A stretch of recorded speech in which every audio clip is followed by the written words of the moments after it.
Isang malaking sorpresa para sa fans ang hindi pagdalo ni Janine Gutierrez at Jericho Rosales sa ABS-CBN Christmas Magical Ball ngayong gabi.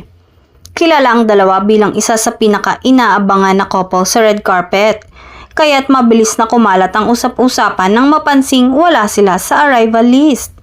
Ayon sa ilang sources na nasa event, naka-line up dapat ang couple kasama ng ibang big stars, pero bigla raw nagbago ang status. Dahil dito, naglitawan ng iba't ibang theories online. May ilan na nagsasabing baka may personal celebration silang dalawa at mas pinili ang intimate bonding kaysa social event. Meron namang nagbiro na baka gusto nilang umiwas sa spotlight at i-enjoy ang tahimik na gabi off-cam. Pero may ibang netizens na mas ma-issue ang hinala. Posibleng may schedule conflict, work commitment, health reasons, o di kaya'y may iniiwasan.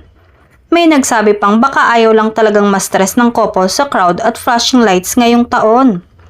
Sa ngayon, nananatiling tahimik sina Janine at Jericho tungkol sa dahilan ng kanilang hindi pagdalo sa nasabing event. Kaya lalo pang umiit ang curiosity ng publiko. Isa lang ang sigurado. Kahit wala sila sa event, sila pa rin ang isa sa pinaka-pinag-uusapang couples ngayong gabi.